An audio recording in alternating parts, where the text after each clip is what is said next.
Imagine you're standing at the airport, your heart heavy with grief, your duty clear. You're not just another traveler rushing to make a flight. You're escorting a fallen soldier home. Every step feels sacred, every moment filled with the weight of honor. But just as you think everything will go smoothly, someone stands in your way. An airline employee, following rules, perhaps, but blind to the meaning of this mission. They tell you no, you can't board early. You can't have a quiet moment of respect. The protocol doesn't allow it. For a second, you freeze. You try to explain, to make them understand, but the response is cold. Rules are rules, they insist. Passengers are watching. Some are confused. Others are starting to whisper. And then something happens. Something that no one, especially not the airline, expected. Because when it comes to honoring those who served, some things are bigger than policies and procedures, and in that moment, the people around you realize it too. The situation is about to take a turn that the airline never saw coming. One that will leave everyone watching in stunned silence. What happened next? And how did one simple act of defiance change everything? Stay with me, because this story is just getting started. The airport was busy, filled with the usual sounds of rolling luggage, murmured conversations, and flight announcements crackling over the speakers. But for him, none of that mattered. His focus was on the duty he had accepted, to escort a soldier home for the final time. It wasn't just a trip. It was a promise. A silent vow to a family waiting on the other end of this flight, hearts already broken, hoping that at least their loved one would be treated with the respect they deserved. But now, standing at the gate, he felt the sting of something unexpected, resistance. The airline employee, a woman with a firm expression, shook her head. "I'm sorry, sir, but we can't make exceptions," she said. Her voice was polite but unyielding, as if she had said these words 100 times before. "You'll need to wait like everyone else." He'd opened his mouth to argue, to explain that this wasn't about skipping a line or receiving special treatment. It was about dignity. It was about honor. But before he could say another word, another voice cut through the air. "Is there a problem here?" A man in uniform, another passenger, had been listening. Others nearby had too. The airline worker hesitated. She glanced around, realizing that more eyes were on her now. People were watching, waiting, expecting her to do the right thing. But still, she held her ground. The tension in the air was thick. He could feel it pressing down on him, a mixture of frustration, disbelief, and sadness. Was this really happening? Was this really something that needed to be fought for?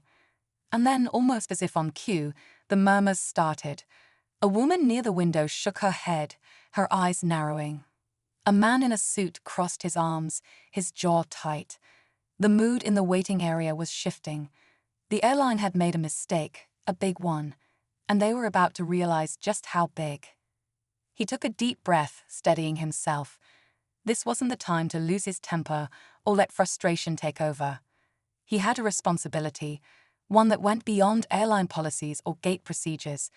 But as he looked at the airline worker, he could see it in her face. She wasn't budging. She wasn't cruel, just indifferent.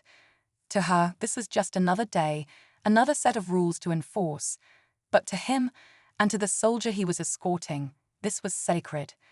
More passengers were starting to take notice. A mother holding her child whispered something to the man beside her, shaking her head. An older gentleman in a veteran's cap stood up a little straighter, his expression darkening as he listened. The man in uniform, the one who had spoken up earlier, stepped closer. "Ma'am, do you understand what this is?" His voice was calm, but there was an unmistakable edge to it. This isn't just a flight for him. He's bringing a fallen brother home. For a split second, something flickered across the airline worker's face. Uncertainty, maybe even guilt. But then, as if remembering her training, she straightened and folded her arms. "I understand," she said, though her tone made it clear she didn't. "But I have policies to follow." The silence that followed was heavier than anything in the airport. People were watching now, not just out of curiosity, but out of something deeper, a sense of right and wrong. Then, A deep voice cut through the tension. "Is there a manager I can speak to?" It came from a man in the back of the waiting area. He was tall, dressed in a crisp suit, and carried himself with authority. A businessman, maybe, but there was something else in his posture. Something that suggested he understood the weight of the moment. The airline worker hesitated, clearly debating whether to stand her ground. But now the room was against her. The passengers weren't just waiting anymore, they were involved. And what happened next would determine whether this moment became a quiet act of respect or a public disgrace. The airline worker shifted uncomfortably, glancing around as the energy in the waiting area grew heavier. People weren't just watching anymore, they were waiting for a decision. The businessman took a step forward, his voice steady but firm. "This isn't about policy," he said. "This is about respect." The man escorting the fallen soldier felt a lump form in his throat. He had expected some challenges along the way, but not this. Not here, in an airport full of people who should understand. His grip tightened around the folded flag in his hands. He wasn't asking for much, just a moment of dignity, a small acknowledgement of the life lost. A soft voice suddenly cut through the air. "Let him through." It was the elderly man in the veteran's cap. His hands trembled slightly as he pushed himself up from his seat. "I know what this means," he said, "because once, a long time ago, someone escorted my buddy home." His eyes locked onto the airline worker, and for the first time, she looked unsure. The tension in the air was thick now, pressing in on everyone. A few seats away, a young woman wiped her eyes. A father pulled his son closer, whispering something in his ear, as if trying to teach him a lesson about honor in real time. The gate agent finally turned away and picked up her radio. "I need a supervisor at gate 14, she said, her voice quieter now. But before she could finish, another voice rang out from behind the counter. A second airline employee, one who had been listening the whole time, leaned in and spoke to her. The two exchanged a look, a silent conversation passing between them. The first worker hesitated, then let out a slow breath. Everyone in the waiting area was holding on, the tension at its peak. The moment of truth was here. What would the airline do? Would they continue to hide behind rules, or would they finally understand what this journey was really about? The silence in the waiting area stretched on, thick with unspoken tension. The airline worker's fingers hovered over the radio, her eyes darting between the passengers, the soldier's escort, and her colleague. It was clear she was second-guessing herself, but just as it seemed she might relent, another voice entered the conversation, one that no one expected. "I need to see some identification." A new airline supervisor had arrived, his uniform crisp, his expression unreadable. His voice cut through the air, sending a fresh wave of unease through the crowd. He wasn't asking the gate agent for clarification. He was looking straight at the soldier's escort. For a moment, there was confusion. Identification. For what? The escort had already been cleared to fly, his orders in place. This wasn't about security, it was something else. The supervisor's gaze was sharp, calculated, as if he was searching for a reason to deny the request, to stand firm in the face of growing pressure. The businessman frowned. Why is that necessary? His voice held an edge now. The older veteran took a slow step forward, his weathered face set in a deep frown. "Son, don't make this harder than it needs to be," he said, his voice carrying the weight of years lived and sacrifices made. The supervisor hesitated, but instead of backing down, he doubled down. "There's a process for this," he said firmly. "If we start making exceptions, where do we draw the line?" A murmur spread through the crowd, disbelief, frustration, even anger. The escort clenched his jaw, willing himself to stay calm. But before he could speak, something unexpected happened. A flight attendant, standing near the jet bridge, stepped forward. Her face was pale, her expression unreadable, but there was something urgent in her eyes.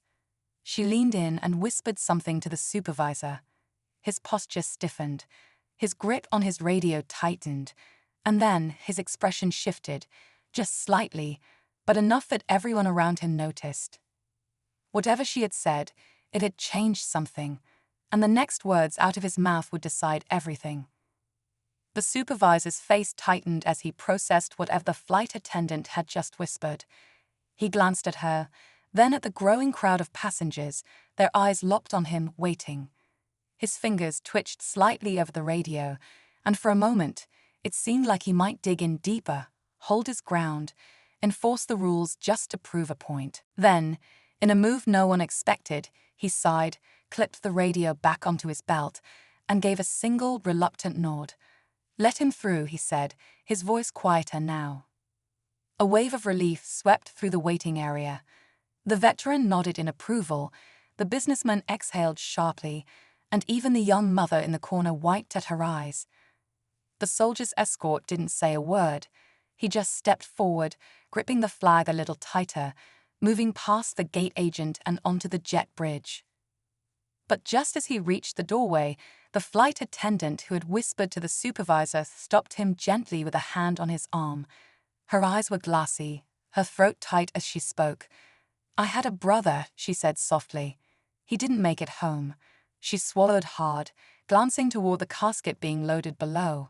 "Thank you for doing this." The escort met her gaze, and in that quiet moment, nothing else mattered. Not the argument, not the policies, not the tension that had nearly derailed it all. Just two strangers, connected by grief, by duty, by the unspoken weight of loss. As he stepped onto the plane, the passengers who had witnessed everything didn't just sit still. One by one, they rose to their feet. Some placed hands over their hearts. Others simply stood in silence, a gesture of respect that said more than words ever could. And as the plane took off, the escort glanced out the window, watching the ground disappear below. He had fought a battle that day, not on a battlefield, but in an airport terminal. And in the end, honor had won. As the plane leveled out above the clouds, the escort let out a slow breath. The tension from the airport still lingered, but the weight of his true purpose remained stronger. He glanced down at a folded flag in his lap, tracing the edges with his fingers. It was a reminder of the life lost, of the family waiting on the other end of this journey. A reminder of why this moment had mattered so much. The flight was quiet, the usual chatter subdued, as if the passengers still carried the weight of what they had witnessed. The escort didn't need their words. He had seen it in their faces, in the way they had stood in silent respect. Some battles weren't fought with weapons or words, but with simple acts of understanding. Hours later, as the plane landed and taxied toward the gate, the escort prepared himself for the next part of this mission. He knew there would be no applause, no fanfare, just a grieving family standing by, waiting to see their loved one returned home for the last time. As he stood to leave, the businessman from the waiting area caught his eye. He didn't speak, just gave him a firm nod, one of gratitude, of acknowledgement. A quiet promise that he, too, would remember this moment. Stepping off the plane, the escort took one last deep breath. The journey wasn't over, but despite everything, the obstacles, the resistance, the moments of doubt, honor had prevailed. And as he walked toward the family, the weight of the flag in his hands, he knew one thing for certain. No matter what rules or policies stood in the way, respect would always find a way to rise above.